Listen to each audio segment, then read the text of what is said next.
Hi, everyone. I'm Katina McHenry, joined by Lil Mills for our August Q&A. We took a little bit of a break this summer, and now we are back full swing and ready to begin a brand new semester. Lil, it's great to see you as always. Gosh, thank you, Katina. And I'm so happy this goes out to both faculty and staff, as well as our students, our returning students and incoming students. Yes, we have now added students to the list because there are a lot of things that we talk about that are important to students and student facing, as well as staff and faculty. So we have a lot to cover today. Right. That we will talk about regarding reopening campus, vaccinations, masks, COVID-19 testing, and just what things will look like. So let's first start with vaccinations and whether or not they are mandatory. Let's talk about that. No, Katina, vaccinations are not mandatory, but strongly encouraged. I've had both of my Pfizer shots. I feel so much safer in the world because I'm fully vaccinated. But all we can do is encourage that as a best practice for health and safety.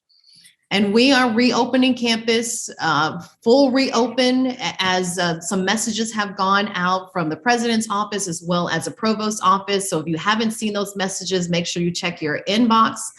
So yes, we are reopening and events are back on schedule. So let's talk about— They are, Katina, because the McCombs School is often the beta test for things. Our one-year specialty MS programs have been in person since July. Our working professional and full-time MBA classes are already in person. And again, we have been encouraging all those students to arrive fully vaccinated, to be tested, and absolutely self-quarantine if they test positive.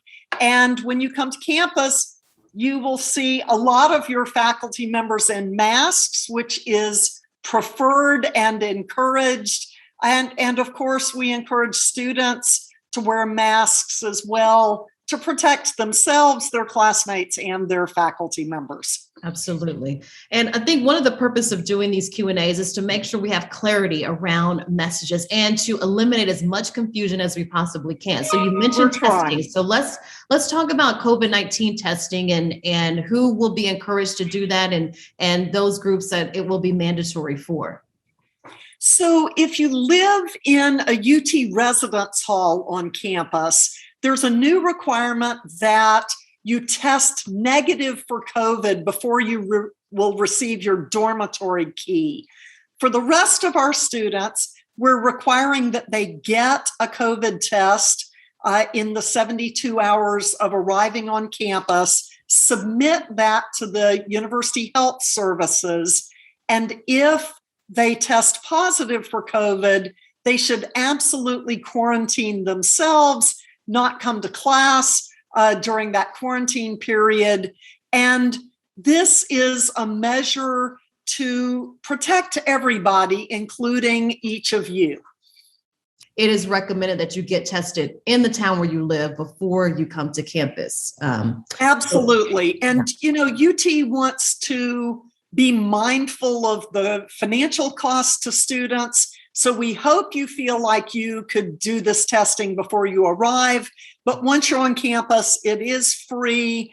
And we're going to try to deploy it at scale to make sure that everybody arriving on campus who still needs to get their test done can get it done quickly. And there are free vaccine shots. You can think of one being reserved for you personally. If you haven't been vaccinated, University Health Service will absolutely make that available to you. And you can go schedule an appointment or find more information at the PROTECT.UTEXAS website, which we'll have on our screen. Let's talk a little bit about hybrid classes. There have been questions around whether or not hybrid classes would be offered. So over the spring and summer, we did take our learnings from last year and decide to have some of our classes be fully remote for educational purposes, when we thought that was the best delivery mechanism. Everything else is in person, but we've given each faculty member the option for the first 2 weeks of class to cohort their class if they choose to temporarily reduce the density in class. I would not describe that as a hybrid offering. Instead, just for those 2 weeks, you would go to each of your classes half of the time. And the way to find out if your particular faculty member is choosing to do that would be to look at your course Canvas page pretty quickly the week before classes. What I expect is that many of your faculty members will just show up and teach in person to the full set of students registered for that course. But we've left that up to each of your faculty members. The provost's instruction to the faculty is that each of the students should be attending every one of their courses at least once per week in person. So we are still a residential campus, and even in the midst of some health and safety concerns, the faculty and the staff that support us are eager to see you on campus. Good. It's important to note too that we are recording this early in August, and we realize things are continuing to evolve. So recently the university has made some tweaks and updates to its masking guidelines and masking policy. We know in the spring that that was lifted, and graduation, you could see people's faces and smiles. So let's talk about the new updates to the masking policy and guidelines. Well, again, I recommend you always have your mask with you. I have one at hand all the time, Katinya. And what I expect you will see is many of your faculty wearing a mask and encouraging you to mask in class, but it is not mandatory. Here's the appeal I would make to you students.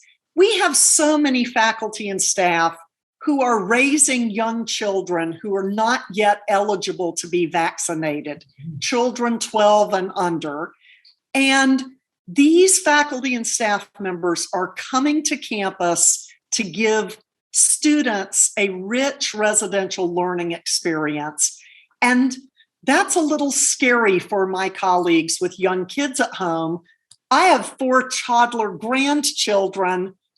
It's part of why I'm glad everyone on an airplane is wearing a mask. So as a favor to our faculty and staff, I hope all of the students will be trying to maximize the way we protect Texas together. Absolutely.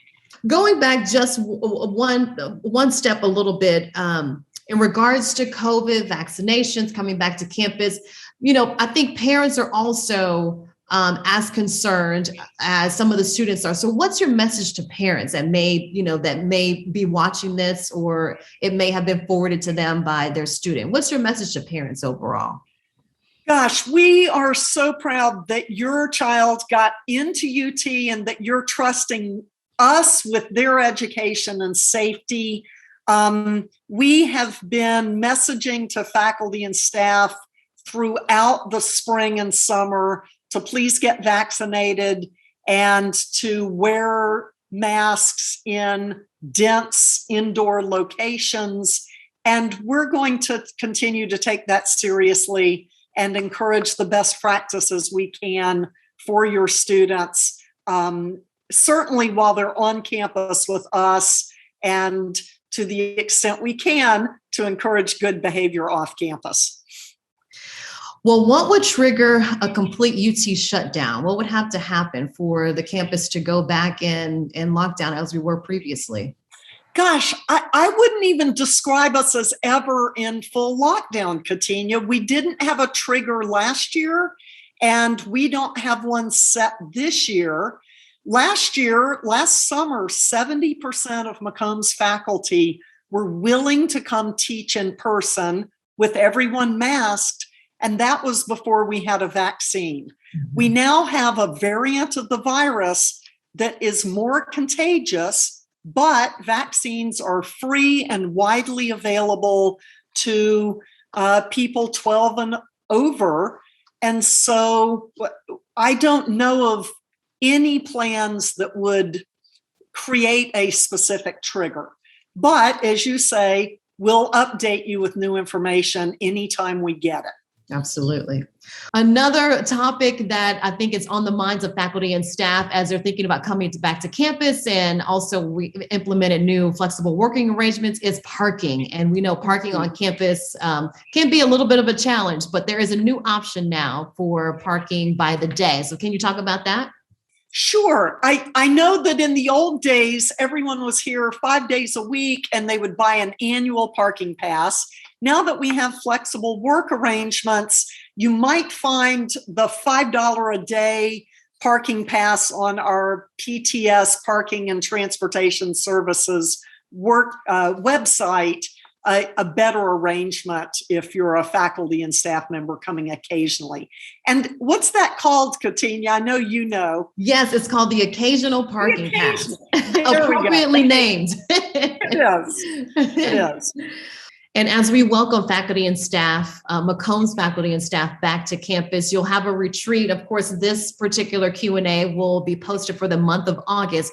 Well, what are some of the things that you will be talking to faculty and staff about, encouraging them? And, you know, I know that one of your important points is connection and reconnecting. So what are some of the things you want staff and faculty to know about returning? So I'm going to spend some time at the faculty and staff retreat talking about how over the next 1, 3, 5 years that we can reconnect not just with each other at post-vaccination, as we're back this year, but leverage all of our exceptional research and teaching out into the world. We say here, what starts here changes the world.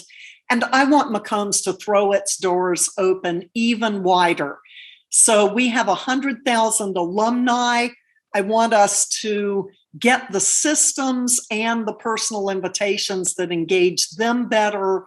And Austin is an exploding ecosystem of high tech and venture capital money. And I want us to be just the number one source of talent so our students get jobs, and that lifelong education where it's a pipeline from that exciting economy back to our graduate programs, back into our executive education. And to do that, we're going to start on our back porch. Ethan Burris and Brene Brown, who is on our faculty this fall, will teach us their lessons from research and tips from the field about meaningful connection and how we do that with each other and with our students. Excellent. Well, happy fall semester. Thank you so much for joining us today on the August Q&A. We will see you next time in September. Have a great start to the semester, everybody. We'll see you soon. Thanks, Katinya.